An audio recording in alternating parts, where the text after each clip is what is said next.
Good afternoon, everybody. Welcome in to another edition of the Right Side of Campus. It is 1 o'clock here on Wednesday, October 30th, 2018. You know what we do here at 1 o'clock every day. We are live. Donnie Rightside and I joining you here, getting you ready for a Wednesday in sports betting. We get Game 7 of the World Series. How about that? We'll finally maybe get interested in this damn thing. Nats, Astros tonight. We'll get to that. We got NBA. We got a big card there. We got some football, which we'll look ahead to. A trade deadline that was going to probably take about 10 seconds to talk about because nothing happened. And some other stuff as well. Hopefully you're having a great day. Again, I am the big man on campus. Let's welcome in Donnie Rightside. Donnie. Yeah, another day, another dollar, moves on. But you're right. We might talk a little bit about baseball today. I got to say, Jeff, if you ask me right now who the pitchers are for Game 7, I actually don't even know. I don't cap it. I don't care about baseball once September 1st hits. It's just the way it is. But I did have some fun last night, Jeff, I have to say. Just going back and because I like to take shots at baseball. Even though I love baseball, I love it in the summer. I love to cap it. It's one of my favorite things to talk about. But once football starts, baseball is just out in left field somewhere. Jeff, I need your opinion on this, and I'm sure you probably saw my tweets. Basketball, we have a picture of Fog, the Fog right there in front of us, right? Allen Fieldhouse. It's an unbelievable place. You and I would love to go there, soak it all in.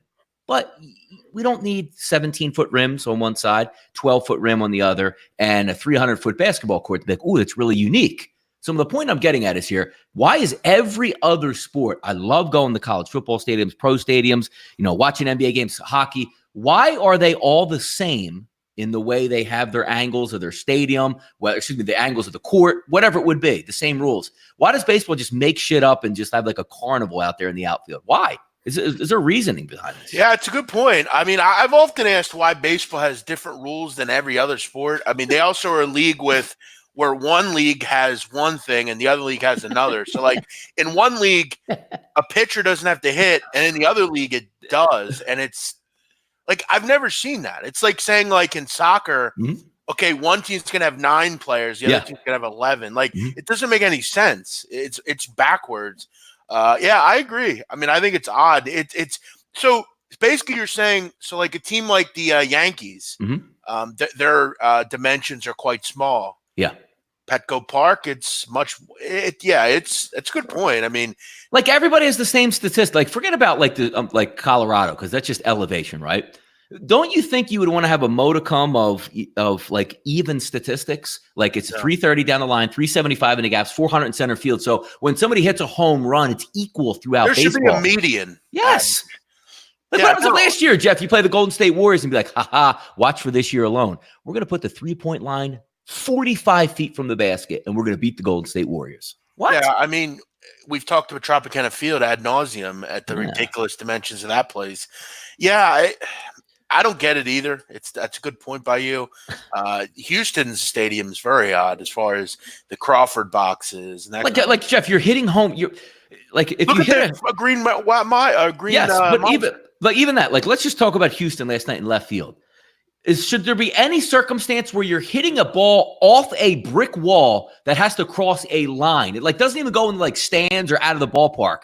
You're watching for it to hit up on top of a brick wall and see if it's a home. I don't know. I'm losing my mind over this. Thanks everybody for watching the show. Yeah. We'll get into a little bit World Series here in just a little bit. We'll keep it moving. We also had a questionable call as well in that game, which we'll get to. But a couple of morning headlines, Donnie, first. We'll start it out with kind of an amazing feat, Donnie. This is pretty unbelievable.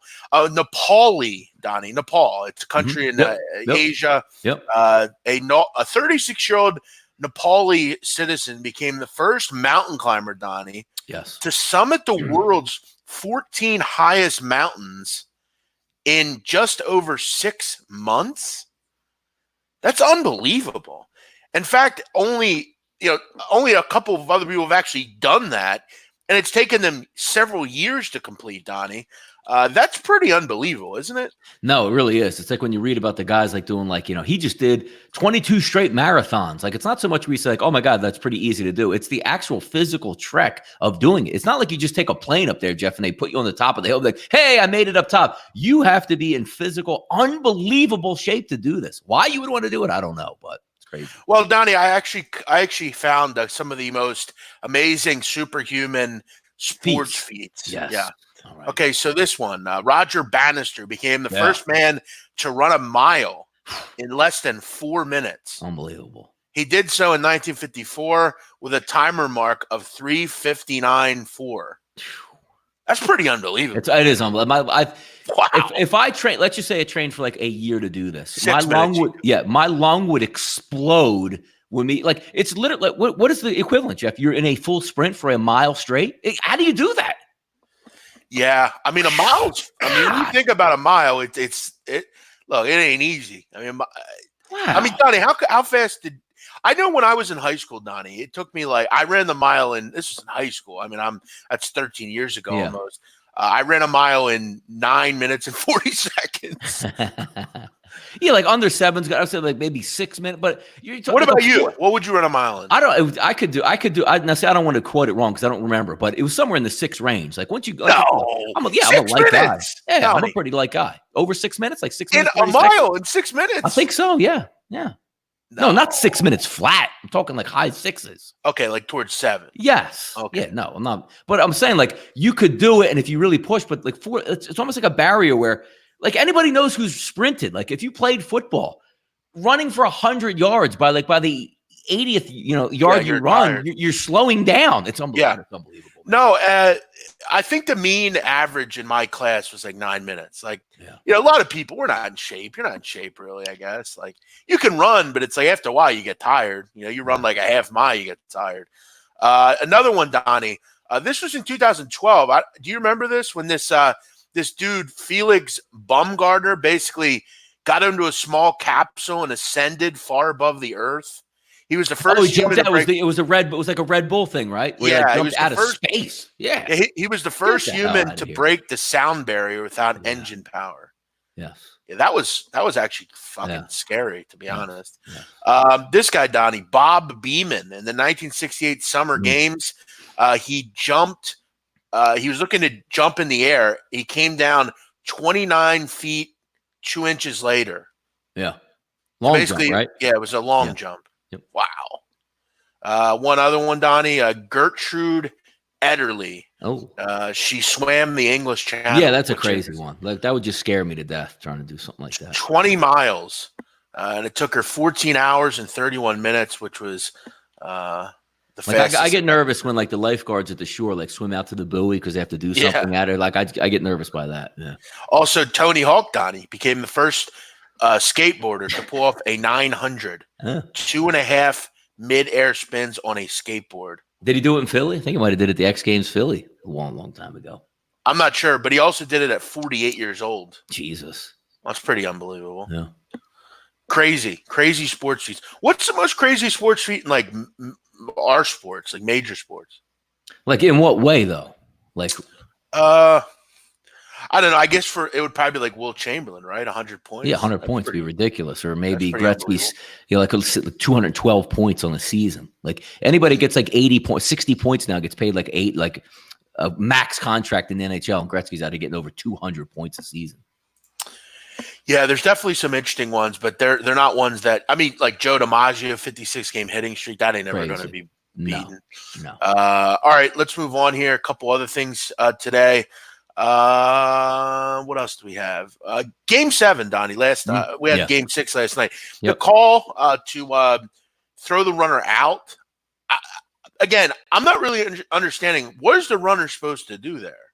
Yeah, it brings up an interesting point because like there was a tweet out by one of the Cubs players. I think it might have been Schwarber, which really makes sense in some softball leagues. I guess you have a double base at first base. And it makes sense, like because the base is on like the foul line and then in towards fair play, right? So you run down the line and you touch the bag. So most people touch the middle of the bag. You're actually in fair ground.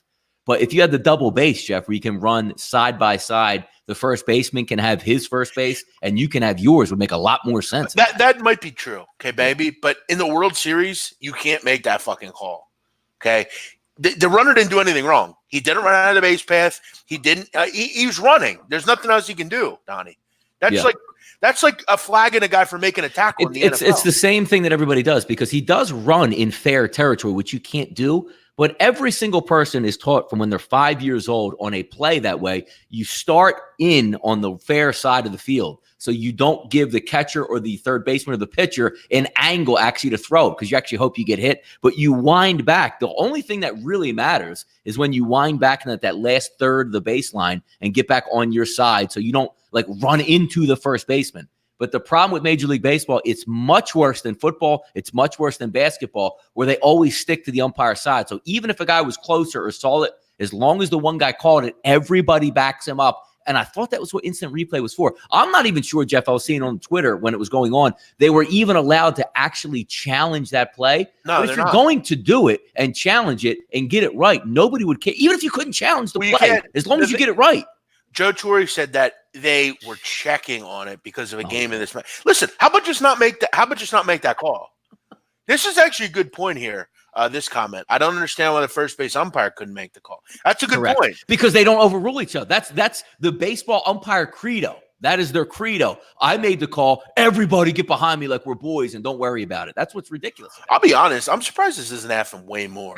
Like this kind of thing, like where the ball, like the runner gets in the. I'm surprised. I don't think I've ever seen it really happen outside of that. Yeah, it was like the perfect storm because it's a really fast guy, but you're taught to shade that angle down. And you actually hope the baseball hits you, and it's really not called that much. It was just odd. It was called last night, and I got to say, a really good job by the first baseman, who actually I think set this whole play up. He didn't have to reach or stretch the way he did. He actually knew Trey Turner was going to beat that throw and was smart enough to just put his glove on Trey Turner's leg as he went by. Oh my God, he interfered with me. It was actually a really good move by the first baseman. Yeah, no, I think you're dead right. Yeah. All right, Donnie, let's get into this. We have differing opinions on this, and I'll tell you why I have a differing opinion on it. It's really pretty simple. For a backstory on this, this is not a sports related thing, but it's something that Donnie has a certain opinion on, and so do I. First of all, Donnie, Christmas is coming, right? The winter's coming, the cold weather's coming, and obviously you get the Christmas carols, the holiday songs, and one is under controversial topics lately after John Legend and Kelly Clarkson, who I guess are doing some sort of duet on this. Kelly Clarkson. Correct. Who's high pitch? This is Kelly Clarkson. They're basically doing a duet on this song, Baby, It's Cold Outside. Now, Dean Martin has sung this song. Donnie, others have as well. It was originally written in 1944. So let's put a little context on it. Basically, they're under fire because basically John Legend and others are basically rewriting the song after certain people have stepped up and said that the lyrics are kind of promoting date rape, which if you actually read the lyrics, they are. It's incredibly creepy, Donnie. And listen, I think for instance, it's interesting that you actually have this opinion because if you actually read the lyrics, it's pretty clear in the lyrics that the guy is trying to basically roofie the girl and get her to stay over at his house and possibly do something with her. It's pretty clear in the song, Donnie. I'm not quite sure what you don't see about that. I don't know, like what's in this drink? You say, like, what? Maybe it's whiskey. You know what I mean? Oh, I never had this. Sure. But so why not just say that then? But no, but it's not. It's why though? Then you have to get rid of movies and you have to redo movies and all that stuff. Come on. But again, Donnie, we're not in 1944. We could do a lot of things in 1944 that we can't do now. This is obviously. I mean, it's not. I'm not saying it's not true. The lyrics clearly state. It was kind of that's like saying I just watched a movie last night that's a fictional movie and the guy raped a girl. I want this movie done. I want the rape scene out and it can't happen again. It's just creative freedom. That's all it is. That's what we love. Like me, I'm a white kid from the suburban, neighborhood that all I listened to in high school was Biggie Smalls, Jay-Z, Tupac, and all that. And I sung those lyrics and I loved them. Even how vile they are, I love them. But it clearly states in the cover that it's explicit content. This song, no one's saying that you're wrong with that, Donnie, but it clearly states on that. That's not explicit content. There's not even a curse word in there. Right, but I'm saying that's how you get around that stuff, and that's how you can talk about that stuff. It's explicit. That's why if you listen to an Sirius radio, it's not FCC. So why don't they just so then why don't we just put an explicit lyric thing if somebody wanted to buy that CD? And can we be all right with it then? Like why does it got to be remade by somebody? Listen, I don't think it's a different culture, Donnie. We have to understand that.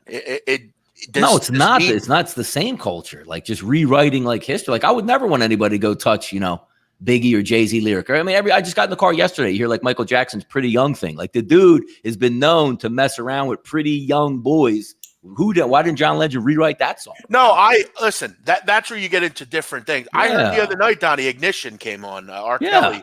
I agree. I don't think if I'm these radio stations, I'm not playing R. Kelly. I'm not playing Michael Jackson. It's very similar, Donnie, to like at Penn State where they removed certain statues. We have to distance ourselves from stuff like this. Now, look, that's different from this situation.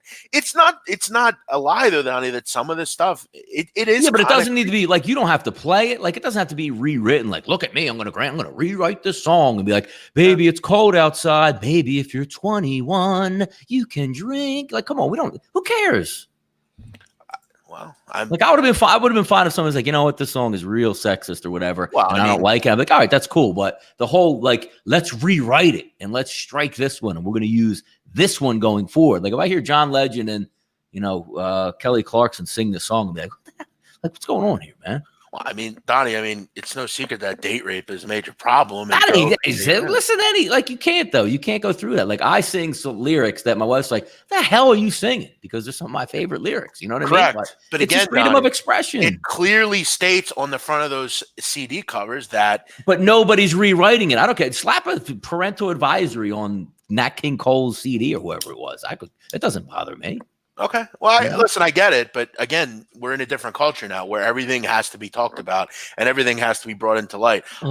Does anyone really care that, this song, I never even heard the lyrics until I heard about this. But if you read the lyrics, it is fairly creepy. That's all I'm saying. And, does it matter if they change it, Donnie? Does it really matter to you? That's what I'm saying. Like, why can't they just let it die? Like, we're just Donnie, listen, let me read the lyric and you can tell me this is not creepy. Okay. It's seriously pretty creepy. My mother will start to worry. He says, beautiful. What's your hurry?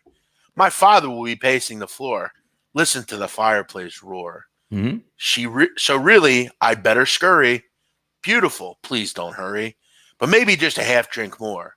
Put some records on while I pour. The neighbors might think, baby, it's bad out there. Say, what's in that drink? No cabs had to be out there. I wish I knew how. Your eyes are like starlight now. To break the spell, I'll take your hat. Your hair looks swell. Listen, that actually doesn't, because I don't really know the lyrics.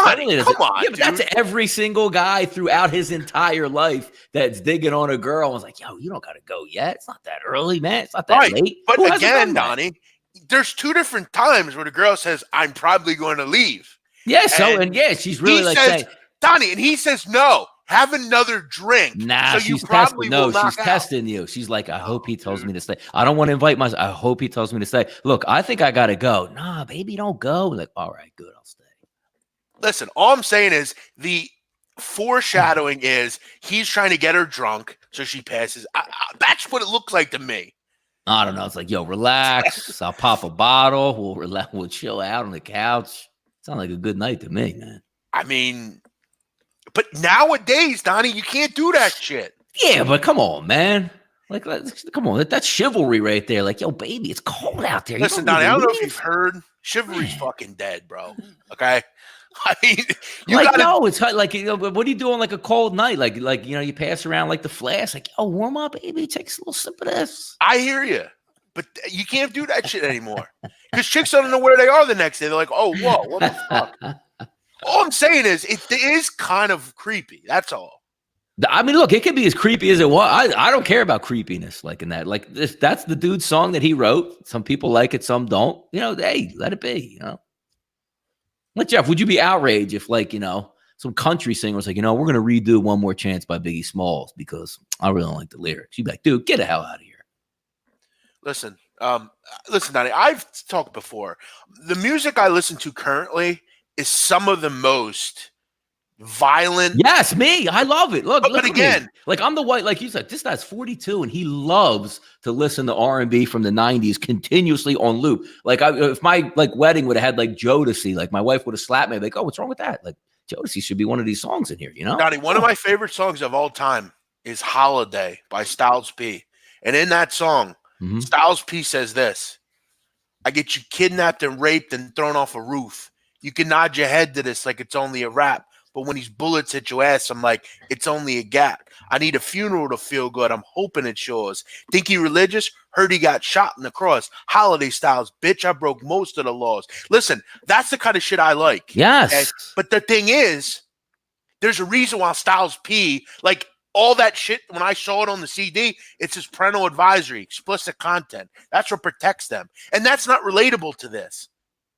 They're not saying anything they did was illegal. I'm just saying that the lyrics at this point are promoting rape. We all know those lyrics are bad. That ain't promoting rape, though. Stop it. Come on. I mean, it kind of is, though. Stop, man. You take the ladies coming over like, yo, boo. Come on, why don't you look? You see that? You see the snow out there? You don't want to go out there. Look, I just got this bottle of Jack Daniels. Come on. Yeah, she's saying I gotta leave. No, but I gotta leave. Yeah, but she has to play that out for her friends. Like, look, I was gonna leave, but he convinced me to stay over there because she can't be the one like I don't want to leave. I want to.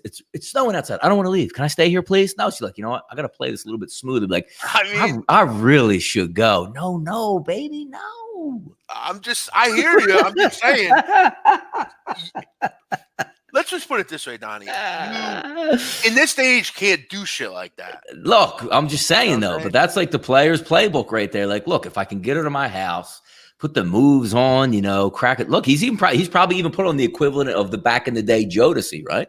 Like, let me just look, take a sip of that. Let me get this nice record down, some Nat King Cole, and let's just relax tonight. Nobody has to know. Okay, Donnie, one other thing. In the first lyric in the song, yes, he says, I really can't stay. He says, but baby, it's cold outside. Like, that's a reason to, stay somewhere. You get in your car and get your... No, but, we're talking about, the 40s. Like, maybe she didn't even have a car. Like, there's no taxi out there. Look, you can't go out there. There's no taxi. Look, man, it's cold. Look, let me fire up the record player. It's 1944. She has a car, dog. Does she? How do we know this, though? Well, we don't, but... I mean, she's also says, I've got to go away. Okay, so there's the first thing. He said, what, are we going out of town? Like, she has to go away? Like, look, I got an early flight in the morning. Like, damn, she's saying, I got to go home. She says again, my mother will start to worry. My father will be pacing. Donnie, you know how in 1944, you had to be home by 10 o'clock, dog. Yeah. Come on. And this guy's like, no, fuck yeah, but I think he's already scheming for the next day. Like, look, I'm going to walk home and be like, sir, you would have been so proud of me last night. She was going to walk home alone in the snow, take care of her, relax. Well, here's the thing, Donnie, and I should preface this. I'm incredibly paranoid, so I don't put myself in really any precarious positions. So, again, if I have a girl on a first date and she comes to see my house, and I know she's got to be home, and she says multiple times, hey, I'm not going to try to get her with liquor to stay long. That's creepy, dude. It is. Any of your daughters, Donnie, you have a daughter? Yeah. Come on, dude. I mean, that's weird. And she's defying you. You're wanting that guy should be fucking beaten up. Yeah, but look, he's got to read the signs too. Look, she came back to my house. She doesn't want to seem like a flu. We're use 1940 terms. She's not a floozy or a scafusa or whatever we want to call her back in the day. That's what I'm saying. She has to play it off. Look, I really like this guy, and I really want to get down with this guy, but it's the 40s. These guys, wine and dine, and maybe a couple months later we end up doing the deed. But look, I really like this guy. I got to play at least a little bit hard to get. I want to stay here. You know what? I really, really should go. He's like, no, baby, come on. Well, hey, listen. Yeah. Listen, John Legend is, he leads these brigades. That's what he does. He does. Yes, so. I actually really like him, though. He's got an unbelievable voice, man. He's an unbelievable singer. I always wish I could play the piano, by the way. It'd be a cool thing. Didn't you ever go to a family party? There's a piano there. Man, if I could rock that thing, I would be the man. But no, listen, there's two ways to a girl's heart, man. Yeah. Being able to dance and being able to sing. That's true. And if you could play the piano, listen, Donnie, there's Howard Stern. You know how he occasionally will have artists come in and yes, always, yeah, one of my favorite stuff. Yeah, sure. He had John Legend in there a year or two ago. Yeah, John Legend does a remake of Dancing in the Dark by Bruce Bruce Springsteen. Springsteen. Wow, I got to listen to that. Unbelievable. I got to unbelievable. He's got the piano and everything. Dude, he is Ordinary People, man, is one of the great songs ever made. John Legend's a star, man. What an amazing voice. Yeah, interesting discussion, Donnie, for sure.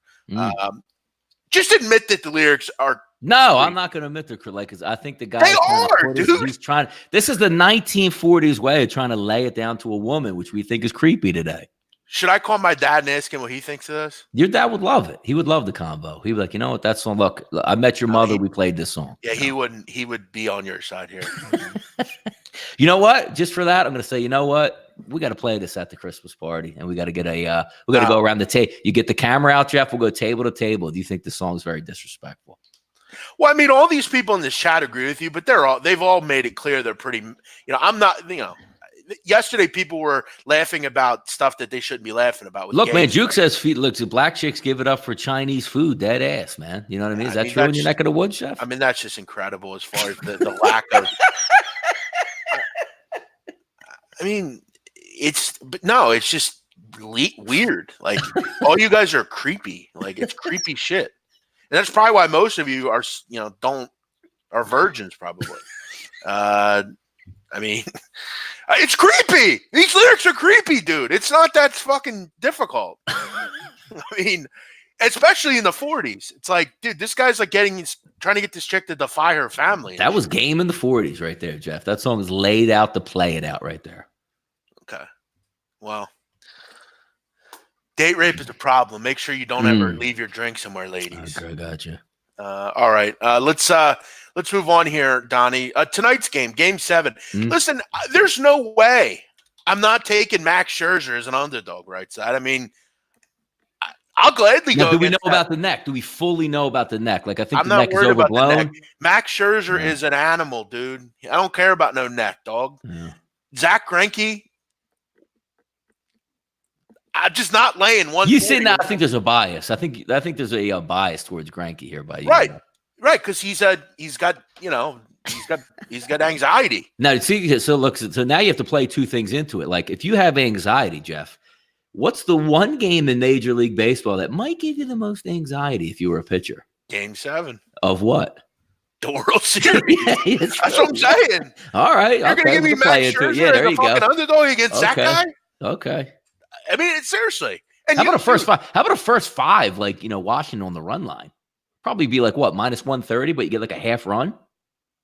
Not bad. Listen, we also, Donnie, have a certain guy that's betting a lot of money on the Astros. Yeah. I have a feeling the books wouldn't mind. And listen, the road team's won 6 straight games in this series, Donnie. Give me the fucking Nats, baby. Yeah. Love it. I don't want them to win. I don't want the Nats to win, though. I mean, I couldn't give a shit if they win or not, but I mean, it's a coin flip, Donnie. We've talked about coin flips. You're getting a coin flip price. Actually, you're getting +137 on Max Scherzer. Yeah. Question is it Houston's a public side here, regardless of who's pitching, right? Let me see. I'm gonna get this. I'll get it right now. Because I think a lot of people are probably thinking like I am. Max. No, 60 number of tickets, money line percentage, Jeff, 63% on Washington tonight. Yeah, they're thinking like I am. Yeah. Damn. Settle down, rotation. Jesus Christ, man. These fucking people in this chat are brutal. Like, do you guys talk like this in public? Yes, they do, but that's why you could come on. Do you guys seriously talk like this in public? I'm surprised none of you have gotten your asses kicked in person. This guy's just talking about, like, Jesus Christ, man. Settle down, Jeff Hanna. Yeah, I'm leaning Nats, Donnie. Give me the Nats. Yeah, to me, isn't it pretty hard to say if you just dial it back and be like, Max Scherzer, like, it doesn't even matter who's like behind you. Like, as long as you have Scherzer, he's groaning and grunting to 121 pitches tonight. You know what I mean? Can you see it? This is what Max Scherzer lives for, man. Yeah. Come on. That little glass eye or whatever he's got. Yeah, the glass. By the way, Donnie, speaking of Washington, yeah. Did you see the fucking president yesterday? No, huh? Putting that candy bar on that kid's costume? I did not see it. You didn't see that content? No. What, he put it on a costume? Donnie, don't look this up. Can I please play this for you? Put it on here, please. Okay, let me get this video up. Donnie, this is what I think makes this guy so fucking weird. But then also, I gotta admit, it's kind of funny, honestly. The presidents are so detached from society. Like, remember, like last year, like, and he honest to goodness thought, which again is like he's growing up, and this is what I would want as a kid. Like, you know what? We're gonna have all these like champions for college here, and I'm gonna buy them all McDonald's because kids love McDonald's. But meanwhile, they're eating like steaks and fajitas and like high protein, low carb stuff. But he's like, you know what? These athletes, they're the best in the world. They love McDonald's. Great. All right, Donnie. Go. Yes, please go. Let me get to the part. No, what's the video supposed to be about, though? Oh, he's giving out trick or treats. Okay. Yeah. Okay. So watch the kids coming in. You got little dinosaurs. Get the baseball player. Yep. The photo op. Yep. Staged. Let's see. All right. She has a candy bar. Wait for the Minions character to come. How many of these kids are like, I hate you? I just think it's cool. It's cool just to be there, but like, oh, let me get this. And it's why are they doing it on like not even Halloween? Because it's staged. It's like a staged photo op. That's all. Like it's the traditional handing out of candy. You know what I mean? Wait, first of all, why are they playing Thriller as like the music? Yes, see, I like that. There you go. Is that what the background is? Listen, I can't hear it. It's in the silent. What the fuck? What the fuck? Where's the Minion at? Where's he at? Oh, they didn't play it? Oh, what? Come on, man. That's what I want to watch. Like, what did he right. like? Come on, I don't even want you to explain it. You got to put it on so we can see it. No, I'm gonna find it here. Sorry. That's weird that they had like that Thriller music in the background. Yeah. By the way, it brings up a good point. Juke says, "Remember when kids wanted to grow up to be president? Is there a worse job to have now in the world or to be president? Like how the vetting process with like technology, they would find shit on you that you just what I mean? Like, remember Jeff, you sent this tweet in August of 2011. You can't be president now. Like, Jesus Christ. Yeah. No. Oh, here it is, Donnie. Yeah. Please put this on.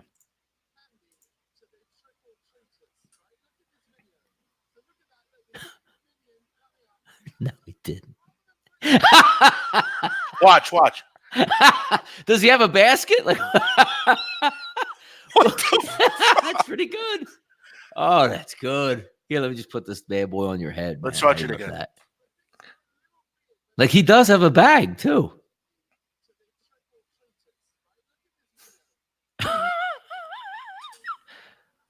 So the little Spider-Man's in front. He's got his. But the Minion, when he turns, he actually has a bag. Do they both put bars on his head? Yeah, and they just laugh. That's pretty good. Jesus. It's so weird, right? Jesus. I don't know. I don't know what the hell that's all about. That's pretty good stuff. Man. It's actually pretty funny, to be honest. All right, Donnie, let's move on here. Is my screen share being shared? Yeah, we're good. No, we're good. Okay.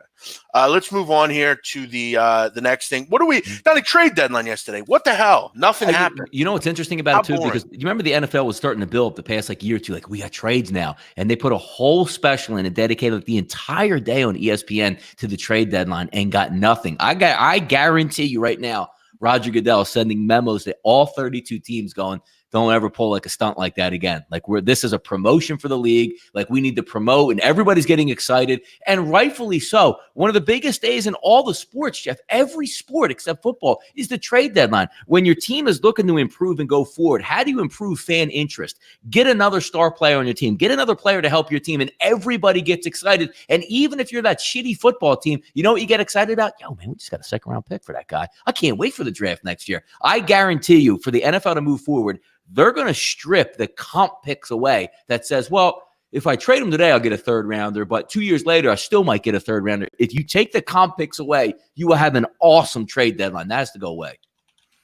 Yeah, it was pretty boring. How about that show, Donnie? How they had like a big show for it, and that's what I'm saying yesterday. Like I think the NFL got embarrassed yesterday, and I was the same way because you maybe the boom play, like Tom Brady doesn't get moved, obviously. But there's a number of moves that could have really increased interest in fan bases. And, like Jamal Adams, if he goes to Dallas, if the Eagles picked up a cornerback yesterday, or, Dalton's on the move to Chicago. Whoa, now do we have to look at Chicago again as maybe being a player? No, like nothing happened. And it was completely embarrassing for ESPN. I guess I really don't understand. Like, what are the Eagles going to do with Deshaun Jackson? Because, like, eventually he's going to have to get surgery. And, he is 32. I mean, I don't understand, like, why are they so obsessed with draft picks? Like, what are teams are so obsessed with, like, especially good teams, like, we have to get draft picks. Like, even if you take a look at the Jets, Jeff, yesterday, trying to take a look at trading Jamal Adams to the Dallas Cowboys. Jamal Adams was a top 6 pick. Jamal Adams is an incredible safety. So if you make this move, you're just trying to take that draft pick to hope you get Jamal Adams again in the draft next. It doesn't even make any sense. No, I get that. Like Larry Tunsil and the Dolphins, we're going to do a complete rebuild. Jeff, do you know who you start your franchise with? A dominant left tackle. You don't trade him away and go, next year in the draft, we might be able to, because you remember even John Gruden admitted it, saying, dude, we traded away Khalil Mack and we're hoping to get him in the draft again. It's sort of, doesn't make sense in the long term. Yeah, it's definitely weird. I don't understand it. Donnie, what else do we have for NFL? Anything else? Yeah, what's going to be interesting too? I'm taking a look at a couple things here. Jacksonville, and again, this is when we try to like jump a line and get something early. Like, let's just say you're looking like, Jeff, Jacksonville plays over in London a lot. They're going to get Deshaun Watson, no J.J. Watt. You want to jump that line, and then you bet it, and then you look up, and it's like, oh, by the way, DJ Chark just popped up out of nowhere with a thigh injury for the football game. I can't stand stuff like that. So those things pop up. One game I was actually looking at, Jeff, and yesterday was actually a 2.5. And I'm saying to myself, like, the Dolphins have already quit on the season, right? The opening line last week, the look-ahead line, whatever you want to say, is like 6 points. And now it's down to 3 and was 2.5 a little bit. So it's 3s across the board right now. Approaching this game, you saw how crazy the deadline was and nobody moved. And a lot of people's feelings were hurt. And I saw somebody bring up a good point saying, the Dolphins know they're bad, but you could tell under Brian Flores, they haven't given up. They're just not good enough. Do you think the feathers are really ruffled for the Jets now? Where they're completely out of the playoffs, obviously. They didn't trade anybody. So Robbie Anderson probably was saying, like, dude, man, I would have loved to go on the contender, or Le'Veon Bell might have had a glimpse of going to like the Kansas City Chiefs. And Jamal Adams, like, oh my God, I'm going to go to my hometown Dallas Cowboys. And now I'm not. It's kind of interesting because I actually went from Jeff yesterday going, man, I really like the Jets. They're more talented than the Dolphins. They're going, wait a second. What type of locker room are we getting here? Because, again, the Jets aren't making the playoffs. And maybe it's, man, I really wished I was out of here yesterday. It's kind of crazy. It's like anything, Donnie. Sometimes you get really excited for something and either doesn't happen or it happens quickly and it's over and you're like, damn, I got to go back to the real world. It's kind of like college for most kids. They go to it, it's exciting, and then it's that day comes, Donnie, the day of reckoning where it's like, okay, what do I do now with my life? I mean, these guys, they're still making a ton of money and they're still in the NFL, but, it comes, you're in New York, you're not moving, you're not leaving. And you got to play in a bad football team. Yeah, I said last week I thought the Dolphins were a, competent team with Ryan Fitzpatrick. They're going to try hard. You got to, and it's on the road. Yeah, the Dolphins generally play pretty good at home. Yeah, I think you actually make a good point here. Getting 3 points at home. I mean, the Dolphins are going to win a game, aren't they? You have to figure, right? I think is it the Dolphins and the Browns or the Cleveland Bengals? Excuse me. Dolphins and the Bengals in a couple weeks too, I think, as well. Oh, the Redskins won. They beat the Dolphins. That's right. Yeah, and how about this? I'm going to go over 2 more points. One on the trade deadline again. We talked about it yesterday with the Bengals, and now it's cut like we didn't even pick up the phone for AJ Green. Dude, he's a fucking free agent. You idiots! Like, and then AJ Green says, "Yeah, well, I don't want to get tagged." So that means that they're going to sign him like that is an unbelievable mistake. And yesterday, the fact that I saw they painted themselves in the corner, which was pretty stupid anyway.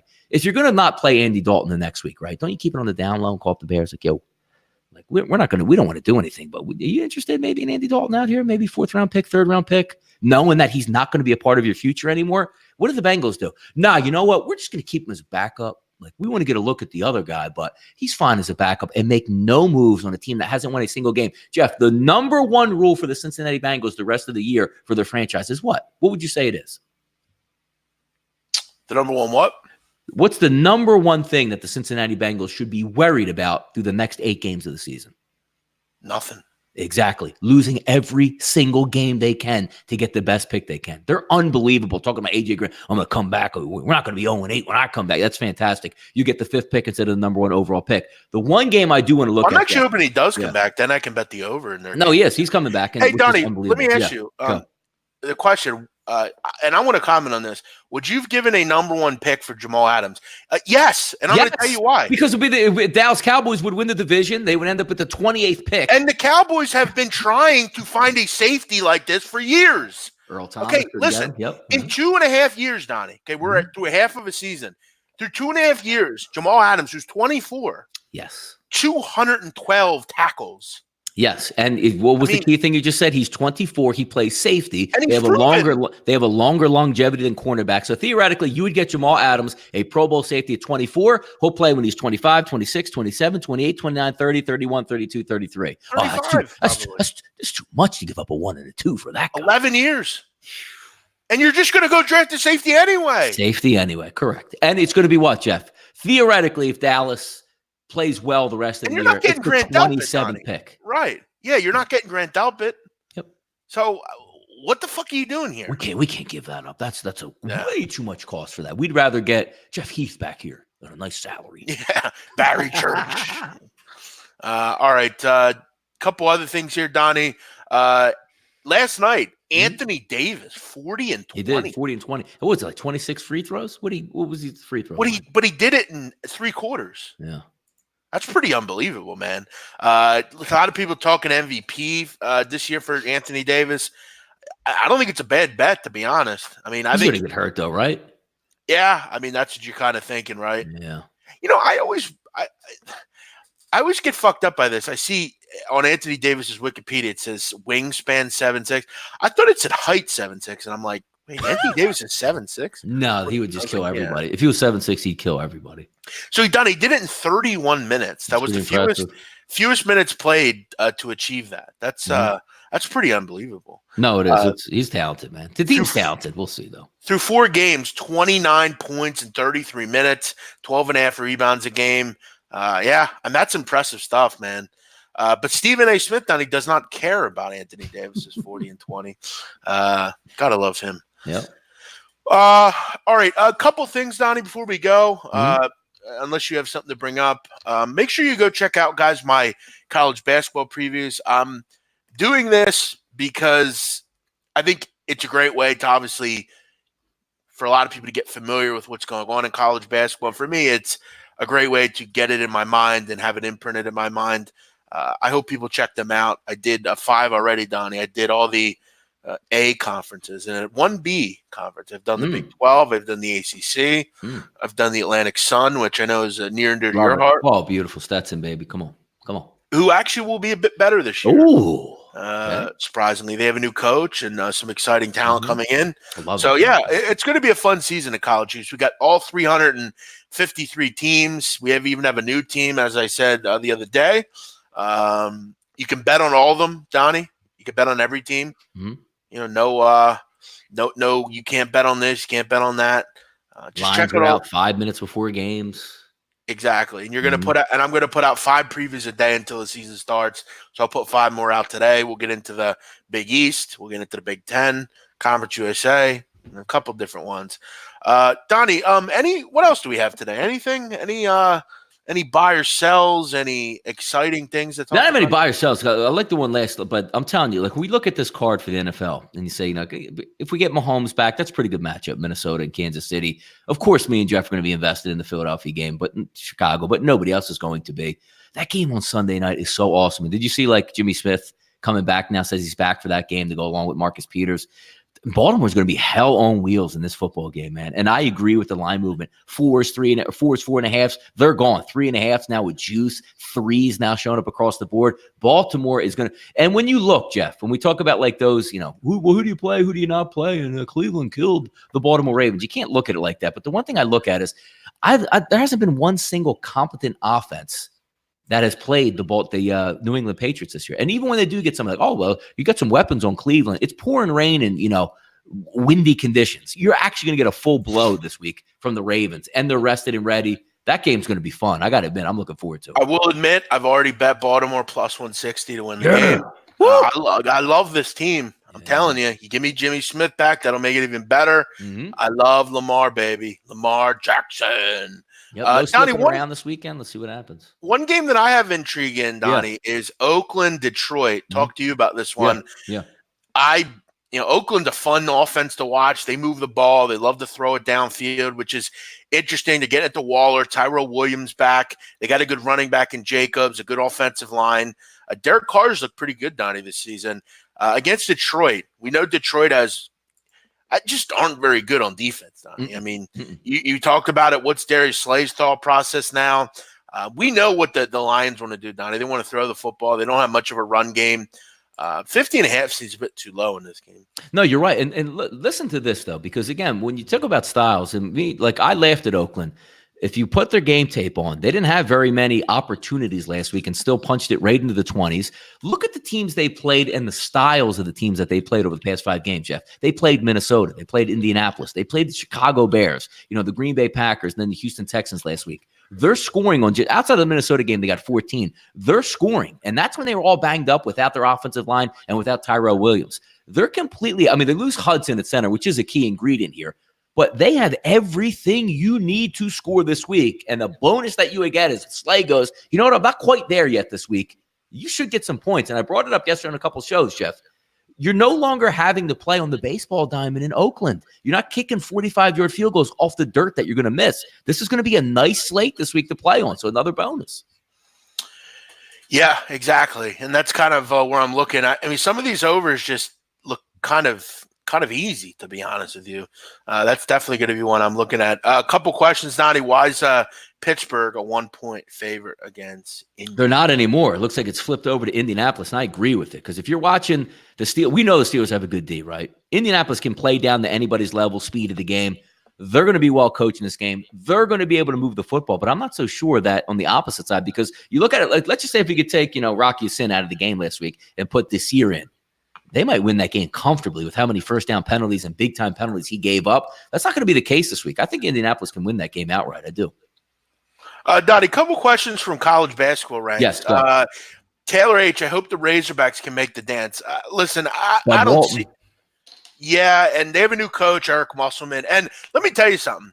Eric Musselman in a Power 5 conference, that's dangerous to a lot of other people because he made fucking Nevada, Reno, a place to go play. Mm-hmm. What's he going to do in the SEC? He's already made some moves. He went out and got Jimmy Witt, who played at SMU, real good player. Listen, the truth of the matter with Arkansas is they're going to get back, I think, to the Mike Anderson days of run-and-gun offense. They have a lot of shooters on this team that can space it out. They'll be fun to watch offensively, but they really don't have much of a front court. They're going to get destroyed in the SEC against teams that can rebound. And we know teams like Kentucky, Florida, those teams are going to destroy Arkansas, I think, defensively. I think they're a good over team this year, but can they get to the NCAA tournament? Not this year, but let Musselman do his thing there. The Muss Bus will be parking in Fayetteville, and they'll have some success down the road. Dude, by the way, Jeff, just to get in a quick point on that. Isn't that we talk about Lane Kiffin and laugh like he overstayed his welcome? When was the perfect time to get out of Nevada? Last year. Perfect time. Yep. Because everybody graduated. It was time to move on. Yep. Perfect. And we know Musselman was wasted at, no offense, Nevada Reno. Yep. Perfect. All right. Couple questions here. How will the Mountain West Conference be this year? No, Nevada's not the superpower anymore. Nevada will go back to just mediocrity. The conference is interesting. Obviously, the first 2 teams, Utah State. Utah State, I think, is just better than everyone in this conference. San Diego State will be interesting. I have some questions about the Aztecs and Brian Dutcher. Brian Dutcher's a nice guy. He's a good coach, but I don't know if he has the same interest in defense that his predecessor, Steve Fisher, had.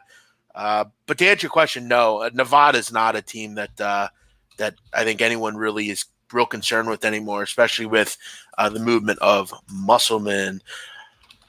Am I looking to bet the first week of college basketball? Probably not. I'm probably not going to start till the 15th. That's about when I'm going to get interested in.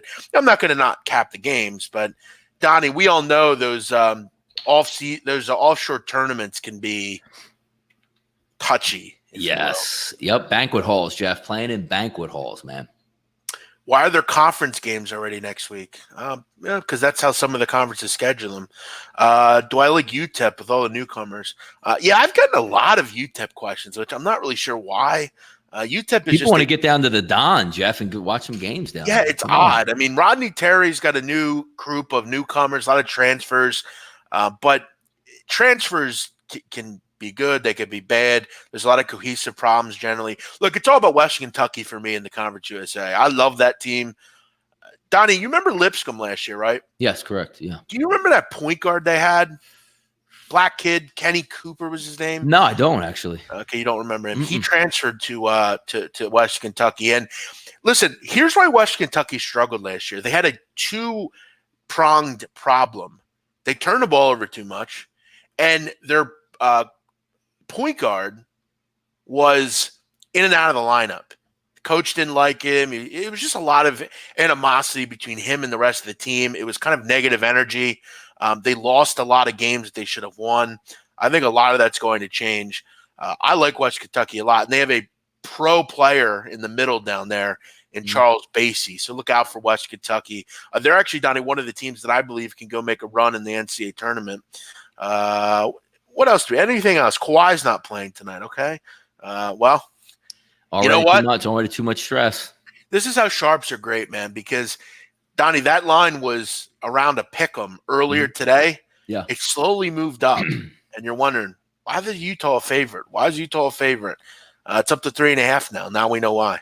Yeah, but Jeff, do you come across the battle side and bang the Clippers now because they're getting more points? It's switching. Well, that's actually a good point, and I probably will take the Clippers. Not a huge bet, but I have learned that in the NBA, a lot of bettors overvalue players. Clippers are still a good team, and they have high-level players. It sucks that Paul George isn't there either, because now you have your two top players not playing. I don't know. We'll see. I got to look more into the card. I haven't really. It's interesting on that too. It's like we talk about like these New Jersey books that don't just move on air. I'm looking right now, like Chris offshore is -6. DraftKings is still at 3.5. Got to make sure you can get it. Wait, what'd you say? You said 1-6? Chris is at -6. Pinnacle is -5.5. DraftKings is -3.5 in New Jersey. Yeah, I mean, listen, no offense, but like 6 is too many points to give the Clippers. It's not, it just is. Yeah. And Donnie, we have to dispel. I keep getting these people on my fucking account that keep telling me, "Why'd you bet that game last night? Denver's on a back-to-back." It's the fourth fucking game of the season. Stop talking to me about fucking back-to-backs. I had somebody say to me, Donnie, last night that they need to play because their legs aren't ready for the season. They're fucking NBA players, for God's sakes. Yeah. What the hell are you talking about? Fuck, Jeff, man. Can you correct me if I'm wrong on this? Like when I talk about the dimensions, somebody is on Twitter now saying soccer and cricket both play on varying pitch dimensions. So my comment back was, does the MLS, does La Liga, and does the EPL? Like in the EPL, there's all different structures? Correct. There is. Yes. You actually looked, Donnie, at Crystal Palace, for instance, or other teams. Yeah. No, they're different size pitches for sure. I did not know that in the EPL. Yeah. I thought it was all the same. What's the difference on it then? I'd have to look at matter of fact, I can look it up now. Dimensions of Premier League pitches. All right, let me look this up. Yeah. I would like to know that.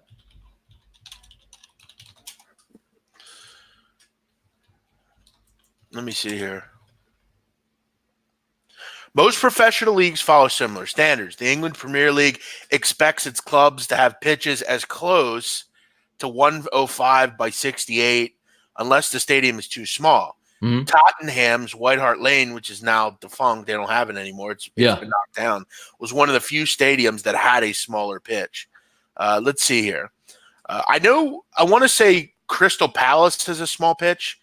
Sheffield United, obviously. Because, Donnie, here's the problem. You have teams that I played lower. So, for instance, like, let's say QPR or even Huddersfield or some of those small pitches. They don't regularly make Premier League football. So, they have smaller pitches. They're smaller clubs. Burnley, places like that, they're a little smaller. Let me see here. Do I have an actual I want to see here. Yeah, Like, I want to Tottenham. know. Yeah, So no Tottenham's more then. Right Up They're all the Lane. same now? Tottenham's Right Up Lane was one of the few small stadiums. Last season, Tottenham played 5 matches at Wembley, though, which are all but 5 pitches are similar in soccer pitch dimensions to Wembley. So there are a couple that are not, but for the most part, Donnie, they're similar dimensions. Gotcha. A couple comments. What's your opinion on Mike Francesa's response to losing his ratings? Mike doesn't care about ratings. At least I don't think he does. People still listen to him regardless. He doesn't care anyway if he gets beat up in the ratings. He's just going to retire anyway and does a ton of money. Exactly. That's the point. Any analysis on the Sixers tonight? No, you can listen at 6:30, and you know that. 6:30, we'll talk NBA. Ski Prophet and I. Make sure you join us. Donnie, we're out of here. You ready? Peace. We'll have a great night. Hopefully you do too. We'll be back tomorrow with another show. We'll get into some college football. We have a couple games tomorrow night. We get an NFL game as well. What is the NFL game? Niners and who? Blowout. Arizona. Cardinals. Yeah. Another great game standalone in the NFL. How do the Sunday night games always have like great games and every other one doesn't? Yeah, well, the Thursday night games are like the teams that don't belong to be like they look in the beginning of the schedule like it's going to be a primetime game, it'll be high rated. But the Thursday games, like the shaft game, the Sunday night football game is supposed to be the premier game of the week, right? Because what they do is they demand the best teams. Yes. They don't have Miami Dolphins here. Correct. You know they're going to be shit. Yes. It's a shame the rest of the league doesn't take that same stance as far as important games. Why the Monday night game has what's the Monday night game this week? It's another shitty game, I want to say. It's just because it's big ratings, Dallas and the Giants. But yeah, it is a shitty game. Who cares? One thing we don't have to worry about is seeing Odell Beckham, which is good.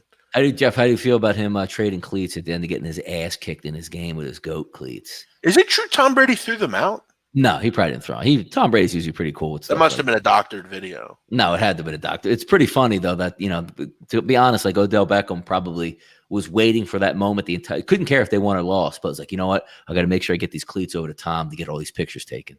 Also, I heard the Genesis halftime show is gone. Oh, what a shame! Like that was imagine being paid big bucks. Like, look, Genesis, we're going to bring you in as a sponsor. You're going to pay a ton of money. We're going to put these whack acts on at halftime. They call it the Genesis halftime show. So everybody laughs at the Genesis halftime show, which is the cars you're trying to sell. I'm sure Genesis love that branding. You know, the thing about the Genesis I never understood, Donnie, because I drive a Hyundai, right? Yeah. Hmm? And like a Hyundai is like a decent car, but it's not like, it's nothing great either. Yeah. I don't understand people. Like, what is the point of getting a Genesis? So it's like you're going to pay like $40K for a car.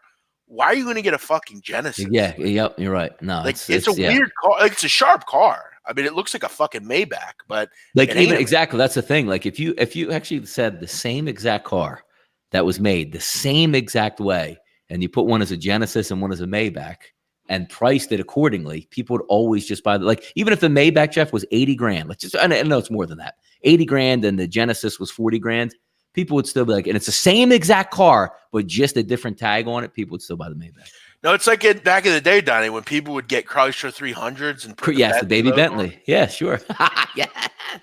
People actually did that. Because you actually it was coming at you fast. It looked like a Bentley. Yeah. Donnie, you know people I hate? You know that some of the worst humans on earth, you know who they are? Go. I fucking hate people. And I see it all the time because there's kids I know that like do shit like this just because they're fucking lame. They changed the tag on the car. No, I know a kid, Donnie. I know a kid that just a couple years ago, he was renting Mercedes and saying they were his cars. Oh, nice. But no, these kids that like get a little money and go out and rent like a Ferrari and like drive around for a week. It's like, this is my Ferrari. It's like, say your fucking Ferrari. Like it's a rented car. Everybody had these kids that did this. Like, they had the old beat up, BMW, but they bought the M3 sticker for the back and put it on. So lame. Yeah. I also love the kids that like borrow like their dad's car who like spent like his whole life to get a BMW. Yep. And the kid drives the car around and he's like, trying to play loud music on it and like it's his tilted all the way back in the seat. The rented kid cars are the worst. The kids that like go out and rent cars, like drive around. It's like, look at my fucking Rolls Royce. Like, shut up. Dude. Yep. First of all, who cares? Like, you drive a Rolls Royce, you paid $1,000 to rent that a day. Fucking idiot. I'd much rather use an Uber. You know what's funny, Donnie? You know what billionaires use? What? They drive around in Ubers. That's what they ride. Yeah, no, around. yeah, exactly. And hey, I'm a big movie star. I'm worth $300 million. Look at me in my Prius. Right. You don't need to show you're rich. Some people just are. Yep. You know, it's like Sonny. I can live anywhere I want. You know why I live Right here? Yep. That's why. Convenience. All right, we're out of here. You all have a great day. Thank you for watching. We will be back tomorrow. Make sure you check out all the videos on the channel. We'll be back at 6:30 with NBA stuff. We'll see you all tomorrow. Thanks. Have a good day. Bye-bye.